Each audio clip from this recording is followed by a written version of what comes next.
Good morning, students. Welcome back again to your next class of Chapter 2 Microorganisms. The first half of the chapter we have completed in our previous class.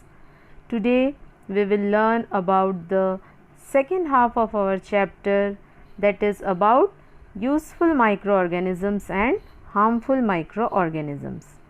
Let's do a quick recap, children, about what we learned in the first half of the chapter. We learnt about types of microorganisms, and they were bacteria, algae, fungi, protozoa and viruses. Bacteria, they were unicellular, they were found everywhere, air, water, soil, and they are coming in different shapes. Rod shape, we called it as bacilli. Spherical shape, we called it as cocci, and spiral as spirilla. Next is algae. Algae can be unicellular or multicellular. Algae are present mostly in moist places, and they are plant-like structures. They have cell wall and chloroplast, and they can do photosynthesis also. Fungi, they also can be unicellular or multicellular. They also behave like plant-like, but chloroplast is not there in fungi. They undergo heterotrophic mode of nutrition. They feed on plants and animal waste. Protozoa, they behave like animals. They are animal-like microorganisms and were also called as first animals. They are unicellular. Most common examples are amoeba and paramecium. Viruses, the last category. As I told you, viruses are the smallest among all microorganisms, and they are dangerous too. They lie between living and non-living organism. When they behave as living organism, when they are inside the body of host, and when they behave as non-living, when they are outside the body of host. So viruses can survive in both the conditions. Today we will start our new topic, that is about harmful and useful microorganisms. First we will learn about useful microorganisms. Microorganisms play an important role in our lives, children. They help us in number of fields, like in food digestion also they are helping us, in the production of medicine also, in agricultural field, in food industry, textile industry, and as cleaning agents also. So microorganisms are helpful in lot of ways. There are billions of microbes and lots more that we haven't discovered yet. We think that we know all the microbes that are found on earth. No, there are a lot more microbes that are yet to be discovered. Most of these microbes are either necessary for our survival, good for us, and can be used for our benefit. So many microbes are there who are helping us in our daily life in a lot of ways. In nature, first of all, we can find in nature how the microbes are helpful to the plants. This you have read in your previous class also, that there is an interaction between a microbe and plant, which is called, what it is called, children? Can you name it? Which interaction goes between the plant and a microbe? Yes, the interaction between Rhizobium bacteria and leguminous plant. Rhizobium bacteria helps to fix nitrogen, which is required by the plants to grow. Now, for us human beings, the commercial use of microbes is also done. We utilize the microbes or microorganisms in various fields, making curd and bread, medicinal use of microorganisms, increasing soil fertility, cleaning the environment, vaccine, and commercial production of alcohol and wine. So the microorganisms are used commercially in these all fields. Let's see about how making of yogurt is done by the help of a bacteria. You can see on your screen the name of the bacteria is given. The bacteria used in making yogurt are lactobacillus bacteria. Milk contains a sugar called lactose. What the bacteria is doing? The bacteria is breaking down this sugar to form lactic acid. Lactic acid both lowers the pH of the yogurt and helps to preserve it. And at last, it denatures the milk proteins, which gives the yogurt its sharp taste. So which bacteria is helpful in making yogurt? This is lactobacillus bacteria. Remember the name, children, it is very important. Next use of microorganisms is done in the food industry. Cheese and yogurt, as we learned, it is formed by lactic acid fermentation, and some fungi are also used to make the cheese. Now comes the yeast. How the yeast are helpful?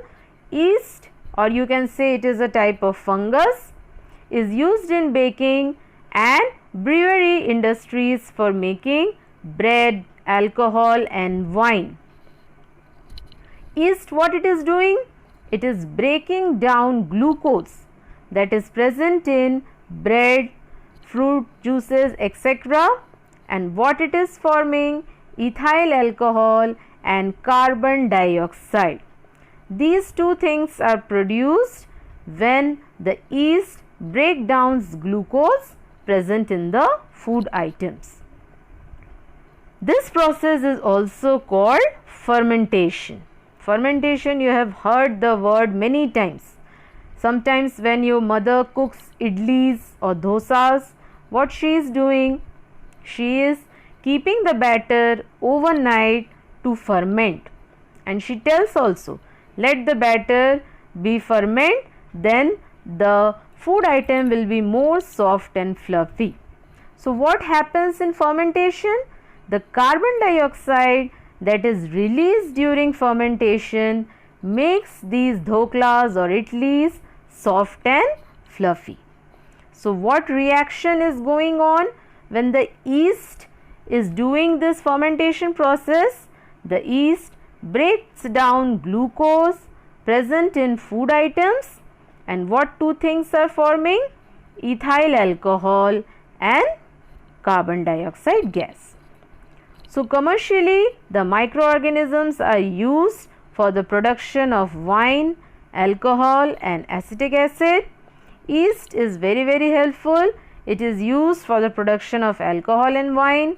Yeast is grown on natural sugars present in grains like barley, wheat, etc.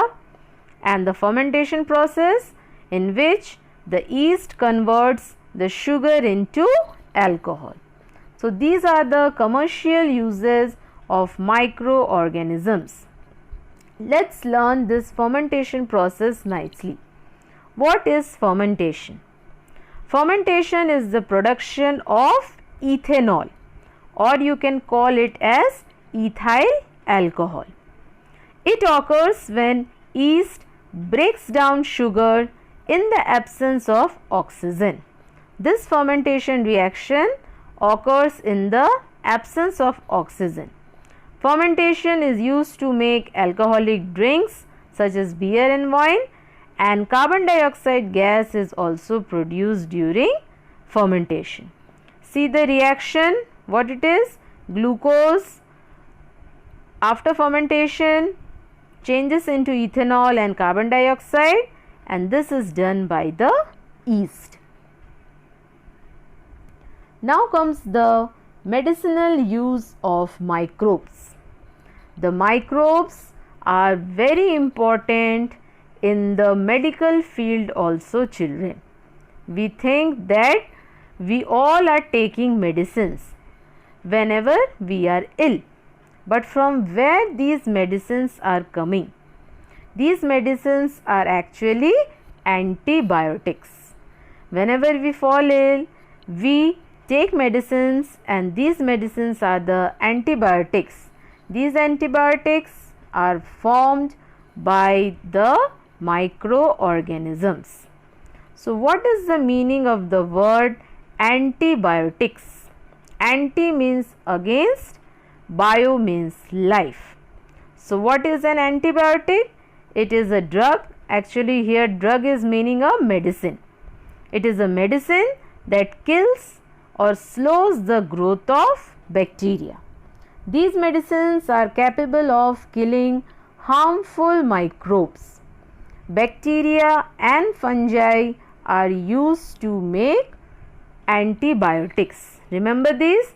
These two microorganisms are only used to prepare antibiotics.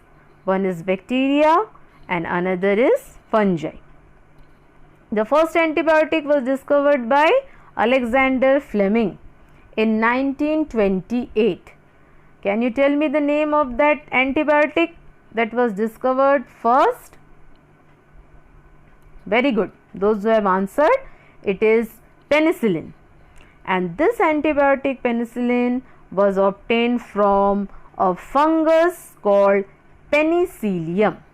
This fungus helped in the formation of penicillin. Now, how do these antibiotics help in killing the microorganisms? Antibiotics are chemicals produced by or derived from microorganisms like bacteria and fungus.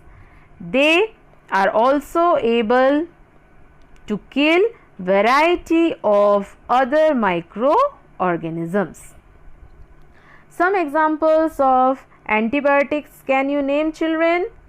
Maybe you have heard in your day-to-day life the name of some antibiotics. Yes, I can tell you. Streptomycin, tetracycline, erythromycin. These are name of some of the antibiotics. Now what happened, children? Whenever you fall sick, you go and visit your doctor. Your doctor do the testing and gives you some antibiotics. But what the doctor tells you, that you complete the course prescribed by the doctor. If he is giving you 5 days medicine, then you should complete the 5-day course. If you are taking medicine only for 2 days and after you are feeling better, you stop taking the medicine, then it is not good for your health, children. Because what happens when you are not completing the course of antibiotics prescribed by your doctor? In the meantime, the harmful microorganisms start resisting against antibiotics. That's why it is very necessary to complete the course prescribed by the doctor. And some people also, without asking the doctor, they start taking the antibiotics by their own. That is also not good, children. You should only take antibiotics under doctor's prescription. So, whenever you are taking the antibiotics, complete the full course prescribed by the doctor. Now, next comes medicinal use of microbes in the form of vaccines. Vaccines, all of you have heard and all of you have gone under vaccination program. Starting from after the birth of the child, the baby starts getting these vaccines for the prevention of some diseases. So what is a vaccine? Vaccine is a biological preparation that improves immunity to a particular disease. What is happening? Whenever your body is getting any kind of harmful microorganism from outside, it wants to fight with that microorganism.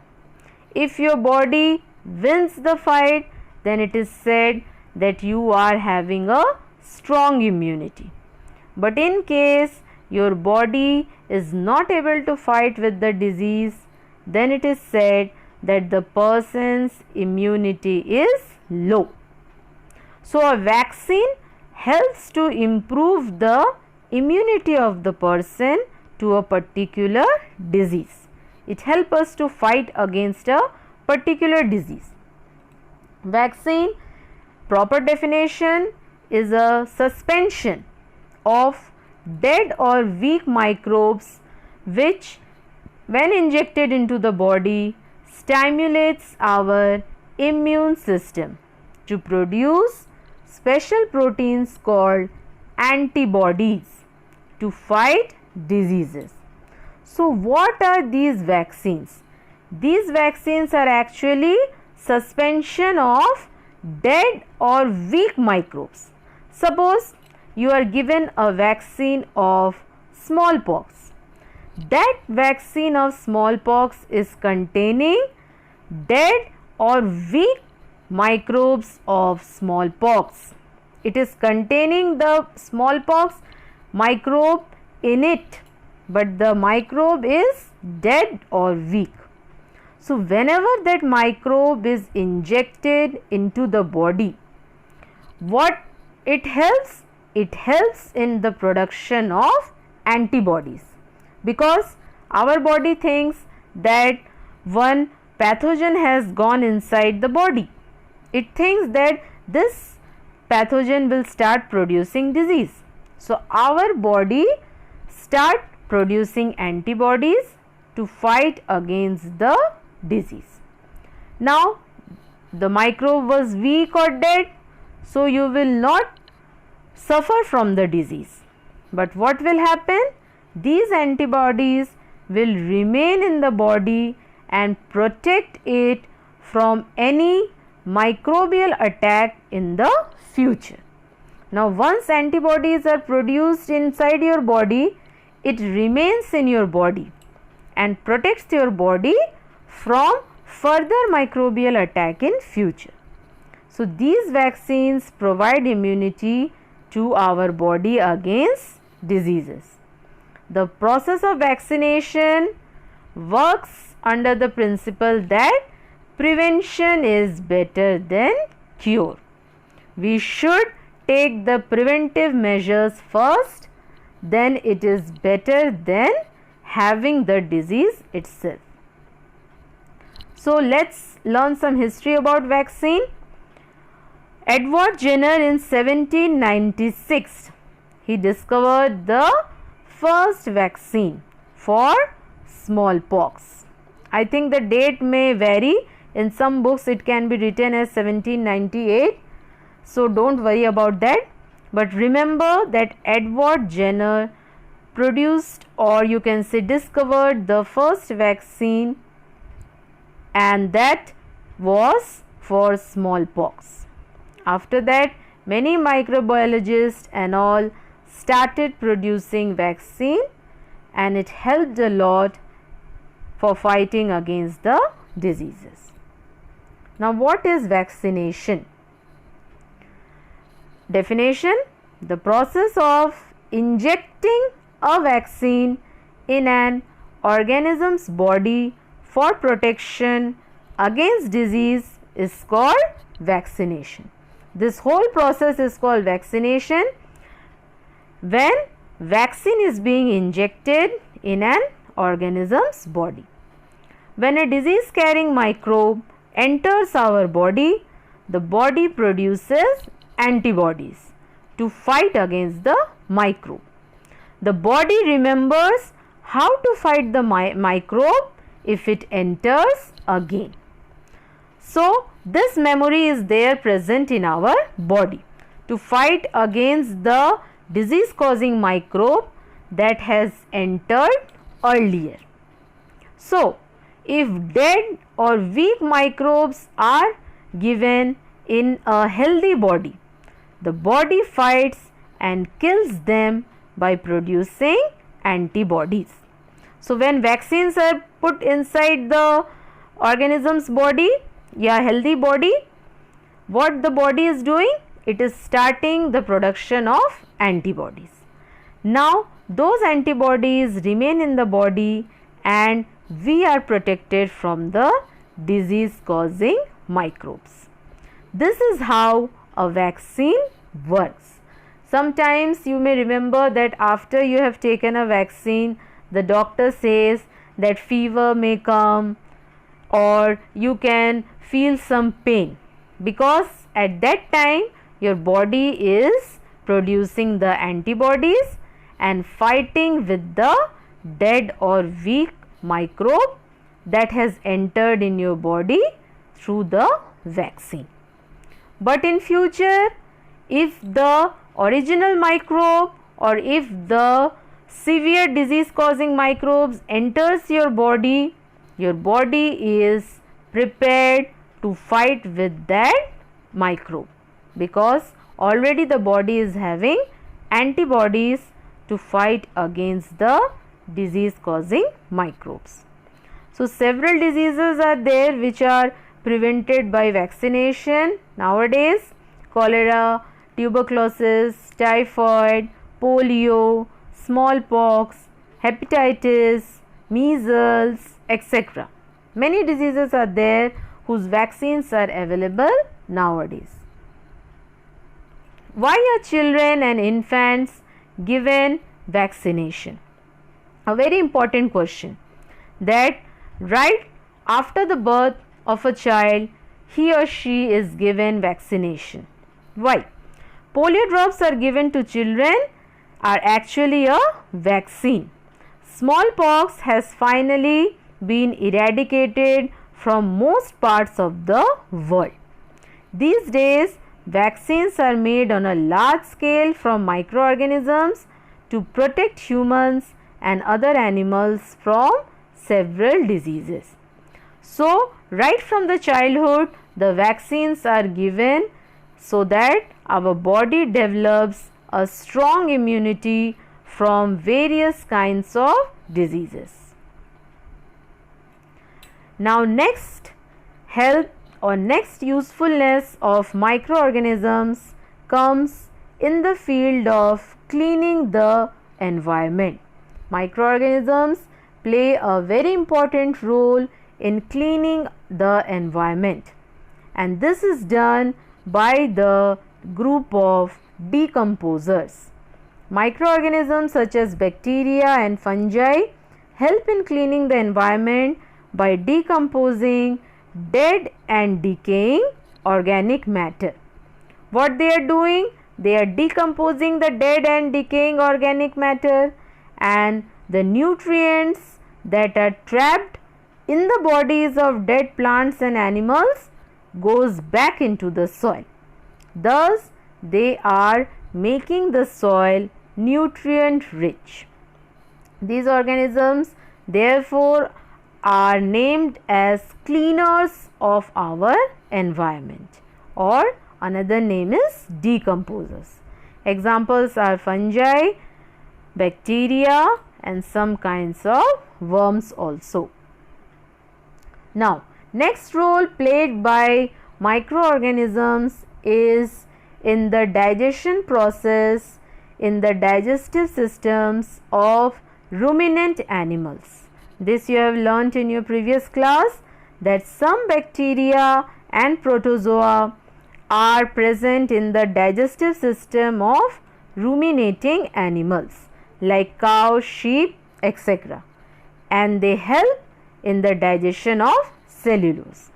As these animals are eating the plants and plants body contains cellulose, so these bacteria and protozoa help in the digestion of cellulose in their digestive system. Now, next we will start learning about harmful microorganisms. Till now we learnt about useful microorganisms, but it is not so that all the microorganisms are useful. Some are harmful also. So now let's start our next topic, harmful microorganisms.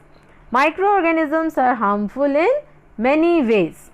Some of the microorganisms cause diseases in human beings, plants and animals. Such disease causing microorganisms are called pathogens. Remember this term, children, that disease causing microorganisms are called pathogens or germs. You can call them as germs. Now, disease causing microorganisms in humans. In humans also microorganisms cause various types of diseases. They are divided into two categories, communicable diseases and non-communicable diseases. We will learn after them one by one. So, pathogens enter our body through the air we breathe, the water we drink and the food we eat. They can also be transmitted by direct contact with an infected person or carried through an animal. So, these all are modes of transmission of diseases. The diseases can go inside the body through air, through water we drink or the food we eat, or if we are coming in direct contact with an infected person, or it is carried through an animal. Microbial diseases can spread from an infected person to a healthy person through air, water, food or physical contact. So, these type of diseases are called communicable diseases. Communicable diseases means which spread from an infected person to a healthy person, and these are caused by pathogens or disease causing microorganisms. So, some examples of communicable diseases are cholera, common cold, chicken pox, tuberculosis. These are communicable diseases. Now, you can see on your screen the picture, various modes of transmission of communicable diseases. See there, first is airborne transmission through air, second is transmission by contaminated water or food, third is infection caused by direct contact, and last one is infection caused by pathogen in bloodstream and tissues. So, these are the various modes of transmission of communicable diseases. First, let's read about airborne transmission. What happens in airborne transmission? When a person suffering from common cold sneezes, fine droplets of moisture carrying thousands of viruses are spread in the air, and those viruses enter the body of a healthy person while breathing. And this only is happening nowadays in case of coronavirus. We all are advised to maintain social distancing. This is the reason, because coronavirus is being transmitted very fast through air. So, if you are standing too much near to an infected person, the fine droplets carrying thousands of viruses can enter your body by air. That's why airborne transmission is very fast and it infects lot of person, those who are coming in contact with the infected person. Some common examples of airborne diseases are mumps, measles, common cold, flu, that is influenza, or tuberculosis. Next is the food and waterborne diseases. Obviously, if you are taking contaminated water and food, contaminated means the food or water having germs or pathogens in them. So if you are taking dirty water or dirty food, then possibility is there you will be getting infection by a microbe. So some common examples of food and waterborne diseases are cholera, typhoid, polio, jaundice. These spread through contaminated food and water. Now next category is through insects. Sometimes the insects act as carriers of disease causing microorganisms. This you have heard many times, that the insects like mosquitoes, cockroaches, houseflies, they behave as carriers of disease causing microorganism. You all know housefly is one such carrier. The flies sit on the garbage and animal excreta, and the pathogens stick to their bodies. When these flies are sitting on uncovered food, they transfer the pathogens. And if you are eating such kind of food, that food is actually contaminated, and after eating that contaminated food, you will fall sick. So it is always advised to keep the food covered so that these carriers are not able to infect the food. Same most common carrier is the Anopheles mosquito, causing a very dangerous disease, that is malaria. Malaria is also caused by the help of a vector named female Anopheles mosquito. All mosquitoes breed in water, so one should not let water collect in coolers, tires, etc. If you will clean your surroundings and if you prevent mosquitoes from breeding, then we can avoid the spread of malaria. The malaria pathogen is transmitted by the female Anopheles mosquito. Now these were the modes of transmission of diseases in humans. Remember, the insects that are spreading the disease, those insects are called vectors. These houseflies, mosquitoes, they are the vectors or carriers of disease. Remember this term, vector. Some diseases are also spreading through direct contact, and some diseases also spread through cuts and wounds, like tetanus. If you are having any cut or wound, then it is advised to take a tetanus injection so that you should not suffer from the tetanus disease.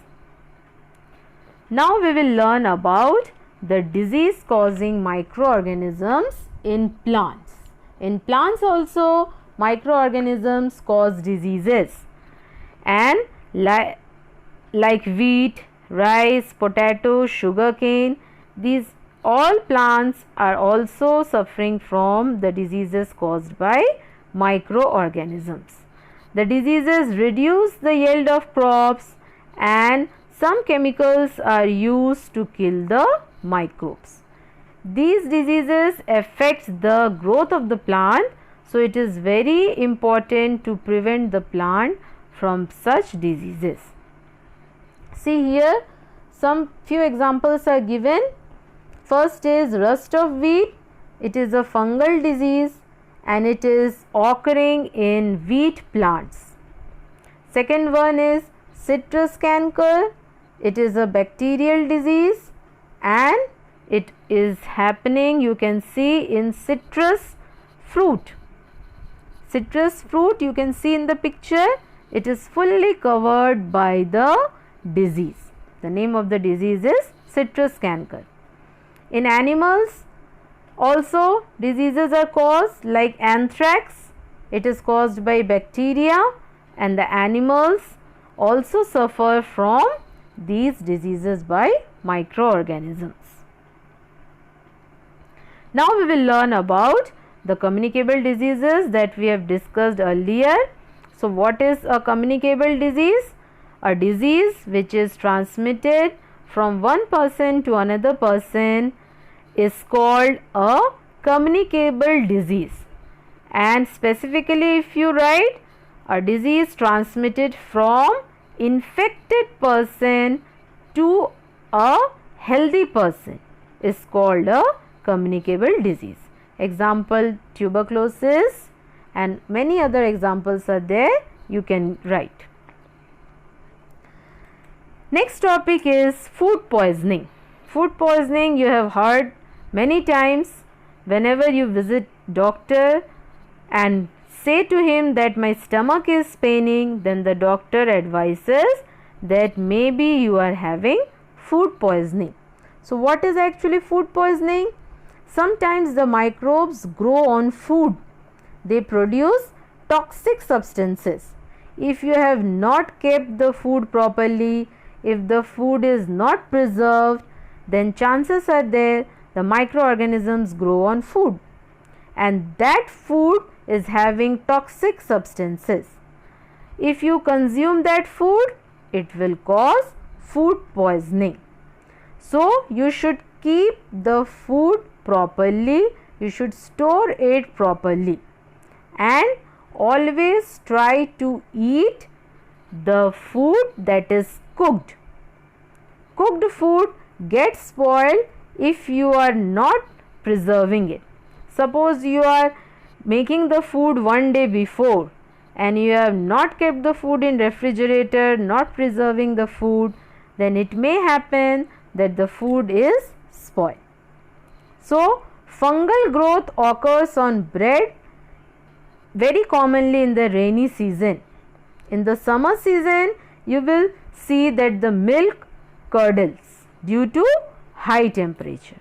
So to preserve the food items, we all are having refrigerators in our home so that our fruits, vegetables and cooked food items can be used for a long time. So what is food poisoning?